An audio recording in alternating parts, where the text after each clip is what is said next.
Hi, this is Sam. I've been getting some questions, some comments to expand on my near-death experience. So I thought I would share today, the before and after the near-death experience. When I had my near-death experience, I was very young. I was only 6 years old. But how I was as a child at that time was very shy, very standoffish, if you will. I just remember hiding behind my parents. If people came over, even my cousins, I would hide behind my parents. So at age 6, I was run over by a van that crushed the whole side of my body, caused a head trauma, the compound fracture of the elbow, broken hip, a lot of road rash, if you will, just really scraped up and things of that nature. I only had a 50% chance of survival from that accident because I nearly bled out. But what I remember from that accident, well, briefly seeing that van coming racing at me. Remember seeing that briefly. Then I remember being in the ambulance briefly. I remember one time on the ride to the hospital just opening up my eyes for a second and just hearing the ambulance and my eyes closed again. Then I had one more memory that I remember, which was it felt like I was on a gurney racing down a hall, then just hearing some doors slam open. I guess that was like going to the emergency room, not the emergency room, but the operating room or something like that. But then that night after surgery, I guess it was that night, I wasn't really cognizant, but what I remember was, being placed back in the body. And what I remember about being placed in a body, it wasn't like heaven or anything like that. I just remember this darkness. It was just very dark. Then I remember being placed back in the body, then opening my eyes and just seeing all this bright light. Then there's 3 beings around me removing my tubes, my life support. Then the next morning, my mom asking me, "Who removed your tubes?" At that point, that memory was suppressed and I had no answer. I wasn't very articulate at 6 years old. I couldn't say to my mom, "Hey mom, I'm sick. I'm 6 years old. I have all these bandages on me. How could I remove my tubes?" No, I just simply said, "I don't know." I think that's what I said. But that question always lingered there, who removed my tubes? I never had a really clear, concise answer until much later in life. Then I was going through my life, the recovery was a long time. It took several years to recover. But I got through that. Then going through high school as an undiagnosed bipolar. Then, the bipolar in my 20s, I had to be hospitalized so I didn't kill myself because I had all this noise in my head, this head trash that I wasn't worthy, that I wasn't deserving. Just lots of head trash. The PTSD from the accident at 6. I also had PTSD from a car accident at age 16 when I had to be cut out of a car. A drunk driver ran into me and I had to be cut out, but there was really no injuries from that. Pretty much walked away unscathed. I was fortunate there. So in my 20s, I was hospitalized so I didn't kill myself. Then life was just very difficult then, dealing with the psoriasis, the itchy skin condition on about a third of my body. That psoriasis got into my joints, creating psoriatic arthritis and dealing with migraines. Then in my 30s, I was diagnosed with multiple sclerosis and lost the ability to walk. So at that point, when I was in my 30s, I just had a lot of difficulties. So by the time I was in my early 40s, I discovered some of my truth. I discovered meditation. And the way I found meditation was simply reading about it. That word meditation equals inner peace. I need that. And I just began with a simple practice. I never had a teacher tell me how to sit, hold my hands, or breathe. None of that would have worked for me. It would just create more rules, preventing me from getting out of my head, prevented me from getting rid of my head trash. So when I shifted to this new reality of a life without disease, without pain, without suffering, and began to write my book, I Don't Dwell, then that question came up again, who removed my tubes, my life support? Then I saw was that it was these aliens, and they were trying to show me a lesson that I was just way too young to understand. And I saw that after I healed from these 5 incurable diseases, including bipolar and multiple sclerosis. I had a lot of medicine, a lot of disability. But what the aliens were teaching me was that you don't need the outside help to heal yourself.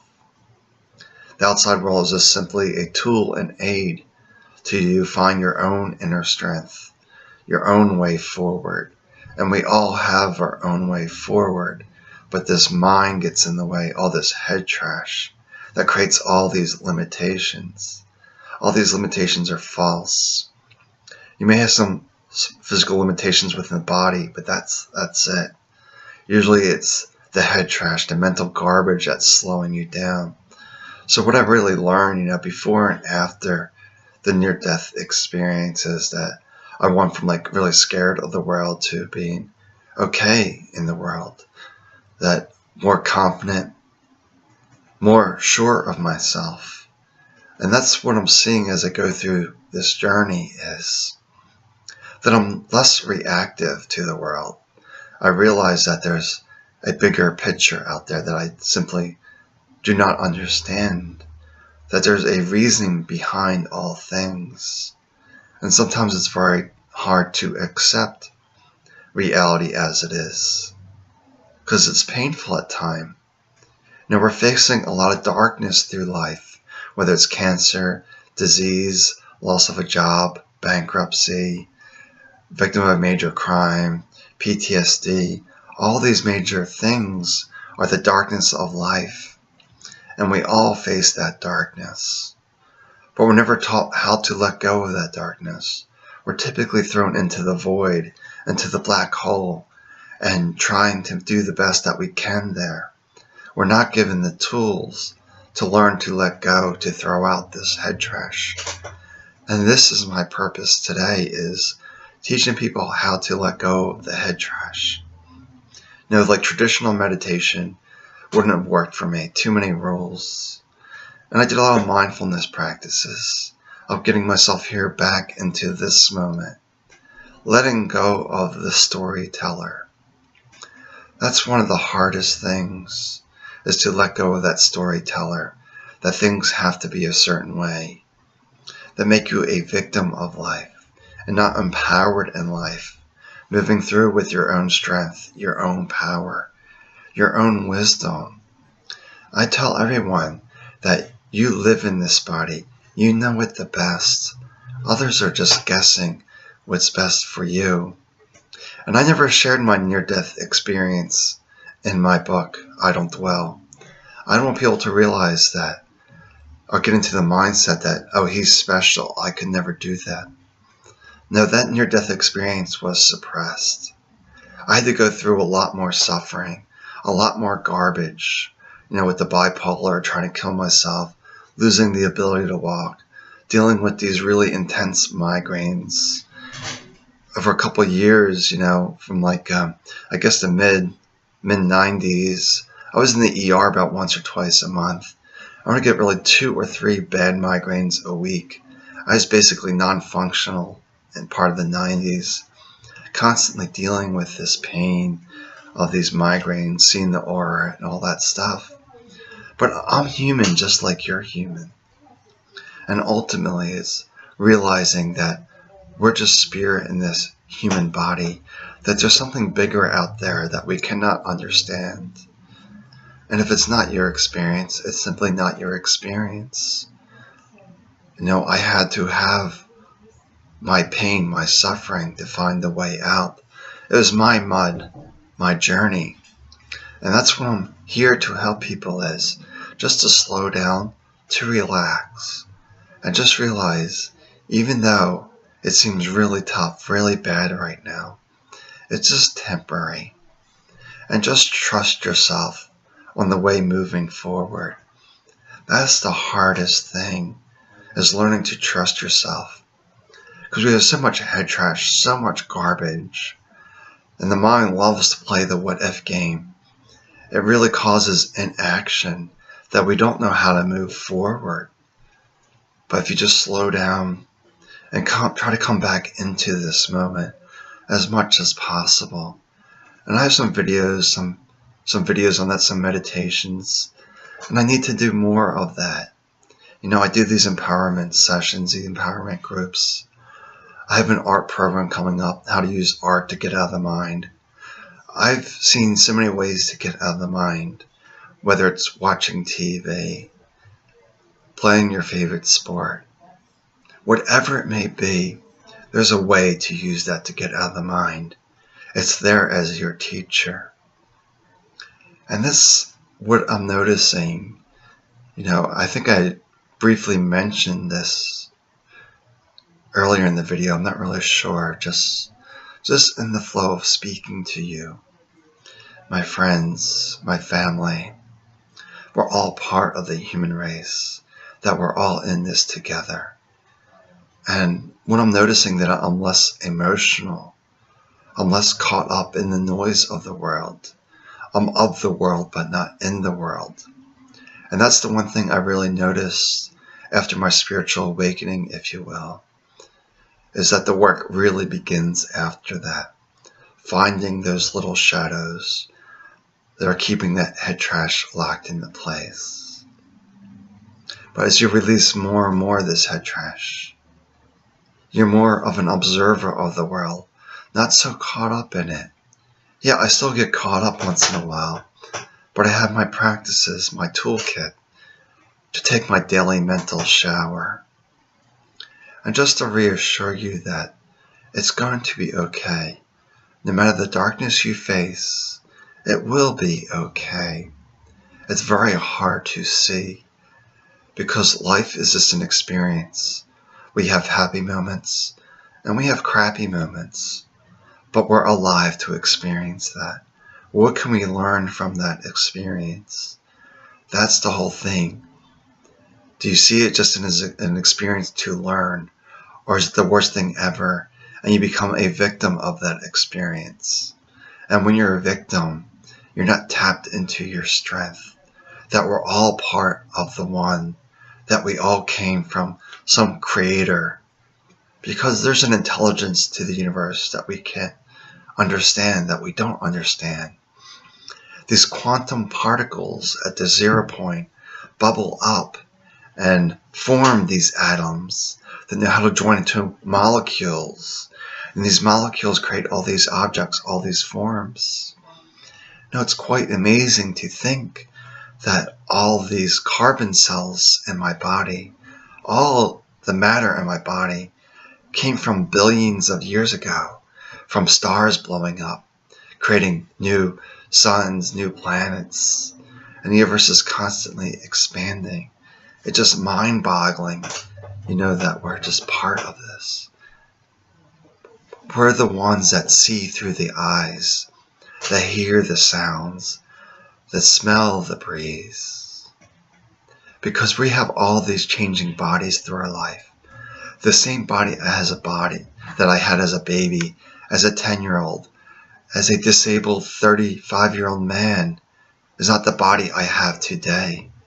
My body is healthy today because I learned to let go.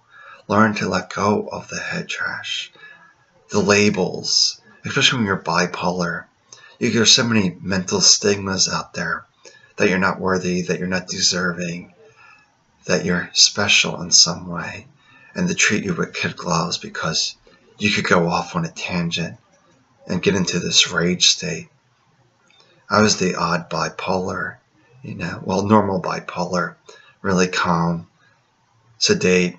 Then I would just argue with my whole class during high school over nothing trivial, trivial things, but it was so important to me at that time. But it's just nonsense coming from the mind. but just really dive into who you are at the core. Yes, I had my near-death experience that I didn't understand at that time. And I had all this pain, all this trauma, because that's part of the human experience is the darkness. And we don't understand the darkness. Sometimes there's no words to describe the darkness. But I faced all that so I can better help you. So please subscribe to my channel and take charge of your life. My name is Sam, and I really want to help you. I lived in 40 years of pain. You don't have to go through that long of a journey. We can shorten that down. And hopefully my videos will help you. My words. That it's going to be okay. It really is going to be okay. And you can find more about me on don'tdwell.org. And I'm starting a new group now, Head Trash Anonymous, to show you ways out of the mind. But ultimately the group is helping one another to let go. As more people learn ways to let go of the head trash, they can just spread this out. I want to see chapters in the world of this Head Trash Anonymous.